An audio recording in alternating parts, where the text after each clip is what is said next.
You might be feeling really frustrated with your space, whether it's a rental or you own it, it's a small space or it's outdated. At least 5 times a week, I think I'm reading a comment that says, I'm so unhappy with my space. I'm glad I came across your video. This really helps me. That really means a lot to me. And I'm also totally in alignment with you that often I walk into my own home and feel frustrated with my spaces. And I think one thing that always helps me is to keep a running list of things that I'm loving right now. It's positive, it's optimistic, it's hopeful, and it's inspiring. Anything can spark an idea. And so that's what this video is all about, is getting excited about life, because honestly, what is the point if you're not excited about it? It's pretty hard as it is. So let's get started with some of my favorite things.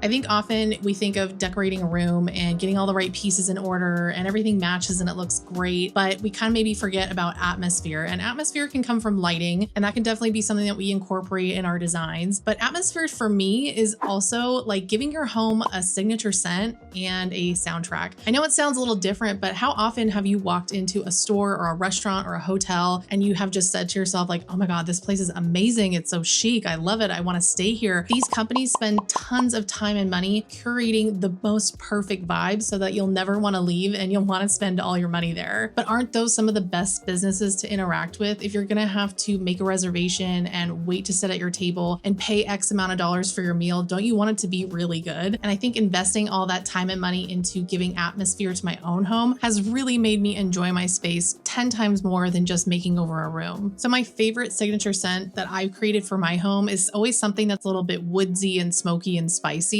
And one product that I have used for years now that gives me that perfect scent is these Hibby incense matches. So they look like matches and you light them on the side of the box, but they burn down like an incense stick, and you just put them on this little piece of steel wool or something that comes with the box. And they give the perfect crackling fire smell. It just smells like you have a fireplace going.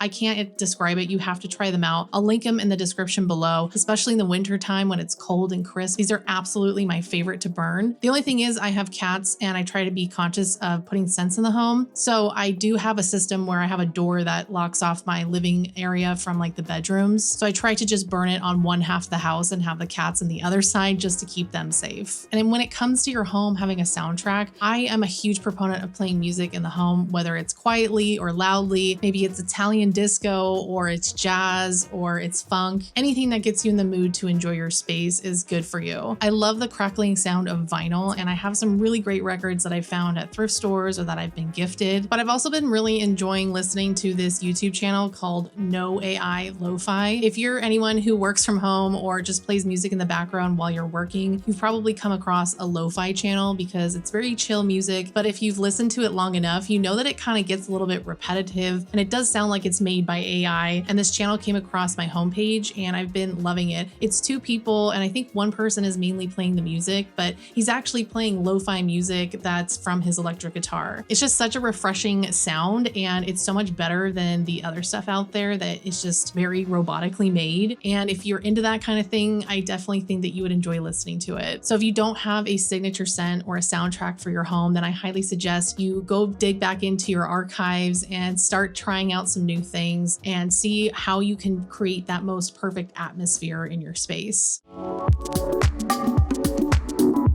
Anyone who was into the boho style back in like the pandemic times was really into like rattan and wicker and also like macrame, and everything kind of felt like it was one tone and color. And that doesn't mean that there's anything wrong with it, but if you were one of those people who kind of went down that road and now your whole home is like one trend, the best way to do it is to just bring a new texture and style in. So maybe it's bringing in some stone or some glass, and some of my favorite ones that I've been obsessed with lately are a white lacquer. I do have white lacquer in the home right now, especially with this table that's in front of me, and also the unit in my office, and then the shoe rack / cat table that's in my living room. And I do like those, but I'm also really feeling more attracted to like an off-white lacquer. And you'll see this in a lot of like vintage mid-century furniture from like the 60s or so. I think this kind of came up during like that space age period. And it's just an interesting material to break up all of the otherwise wood and chrome tones tones that you get from that era. And I think the off-white is a lot more warm, of course, than the stark white. And I think the stark white is sometimes too much of a contrast. So that's something that I've been really gravitating toward. I've also been gravitating toward the color combination of like dark chocolate brown and a powder blue. I've been putting a lot of blue in my home, and I definitely have a lot of brown due to all the wood accents. But that combination specifically of a super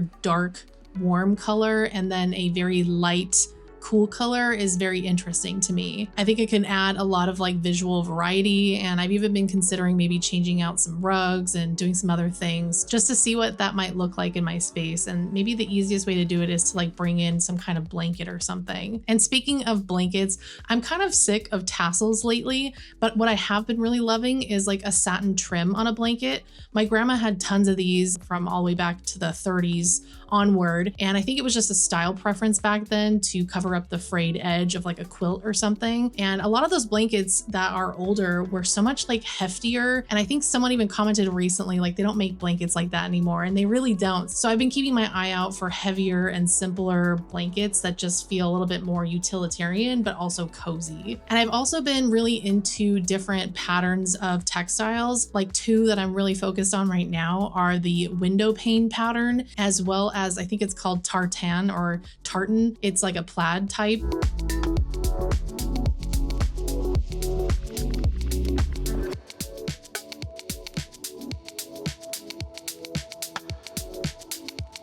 And both of these are very old designs that have originated many years ago. And I think it's a really fun way to bring in a ton of different colors that are all really cohesive with each other. I'm also really into block prints lately. I think these are super cool, and they're very hard to make, honestly, to make a really clean one. You have to be pretty talented on the design of it and also the execution of it. And I just love knowing that this person who made this took a lot of time and care to create it. I'm also really loving oil pastels and watercolor. I think they're just very vibrant and also soft at the same time. They're very organic styles, and I'm definitely keeping my eye out at the thrift stores and estate sales for paintings that are like that. So hopefully those give you some ideas as to maybe directions that you could take or things that you could research, or just feel inspired to go look up different fabric patterns or blanket styles or different types of art to bring into your home.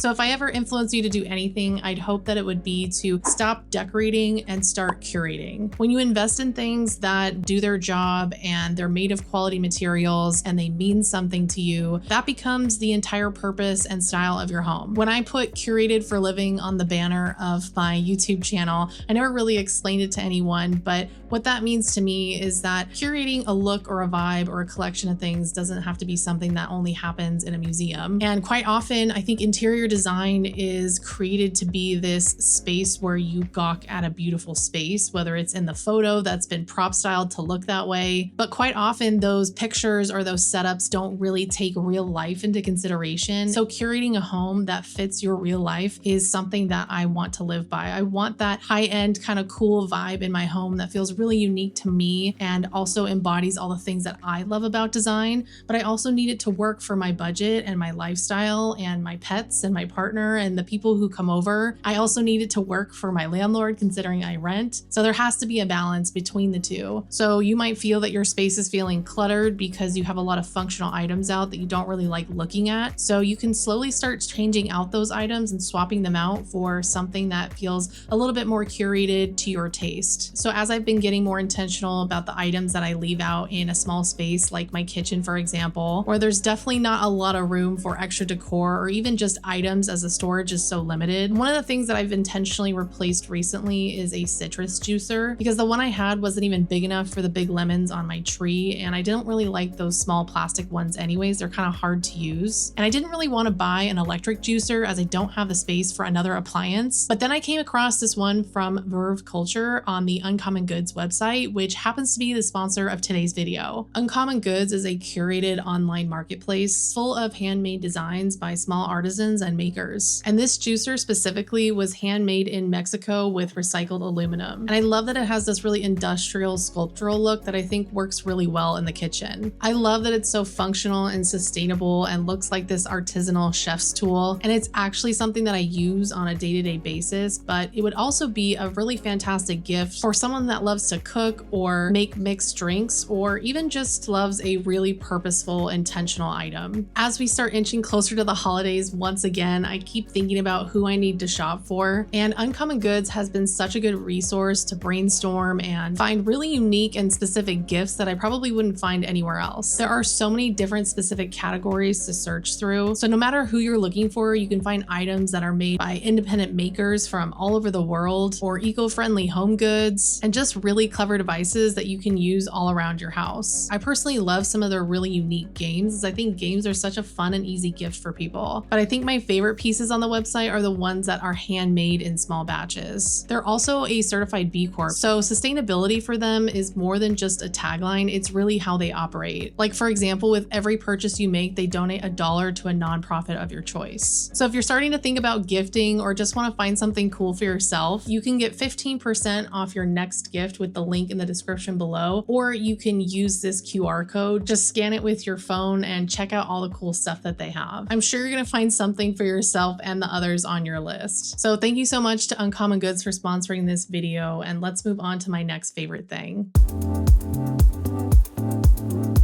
So if nothing in your home is inspiring you, or maybe you're just in a holding pattern where you can't really make any changes right now, my best suggestion is to get out of the house and go find some places that do inspire you and that do change your perspective on things. Some of my favorite places to go are the Museum of Contemporary Art. I love to go to every one in every city that I can. I'm a huge fan of conceptual art and I feel very emotionally connected to it. And I originally wanted to be a contemporary artist back in the day when I was in art school. I thought it was just such a cool thing to do, but life didn't go that way and that's totally fine. But I still have such a intimate relationship with that type of art. And recently I was at a garage sale and saw this contemporary art book and immediately purchased it because there was a lot of different artists and movements that were in here that honestly were new to me. So after flipping through this book and reading some of the pages, I truly felt a jolt of inspiration and immediately wanted to go check out the local museum because I just love being connected to that and it really does something for me. I also really love being outside, and one of those things might be going on a super casual low-key hike. I definitely do not love being like a goat and just climbing straight up a mountain. That is not my vibe.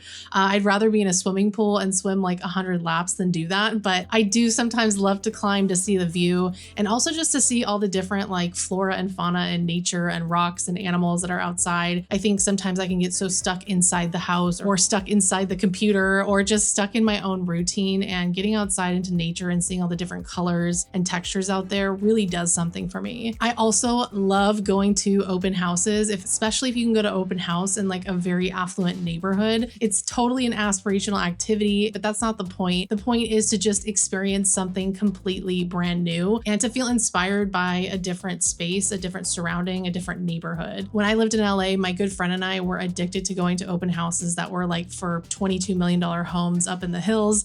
It was so much fun, and we did get a couple looks, but no one ever denied us entry, and it was just so cool to see some really, really chic homes with beautiful views. But that was something that just really made my Sundays super exciting and interesting, especially if we had a really long week at the office. I also really love going to small local theaters and doing a little matinee by myself, or I found recently some local ceramicist shows in my area, and I didn't know you could do that, but you can look up local ceramicist shows, and people who are making their own pottery, whether it's in a studio or their backyard, are kind of part of a collective, and then they do a little garage sale basically on their driveway or in their backyard. And I recently attended one of these, and I thought it was so cool that there was such a huge range of price and style and talent, and the fact that you got to talk to the actual artist and they could share why they created that piece or how long it took or maybe what material they used. It was just such an interesting process. And so these are all the ways that I try to stay inspired and also keep myself on track with the things things that I'm interested in. Sometimes it's easy to just get lost in work or the daily routine, but I think it's just as important to also focus on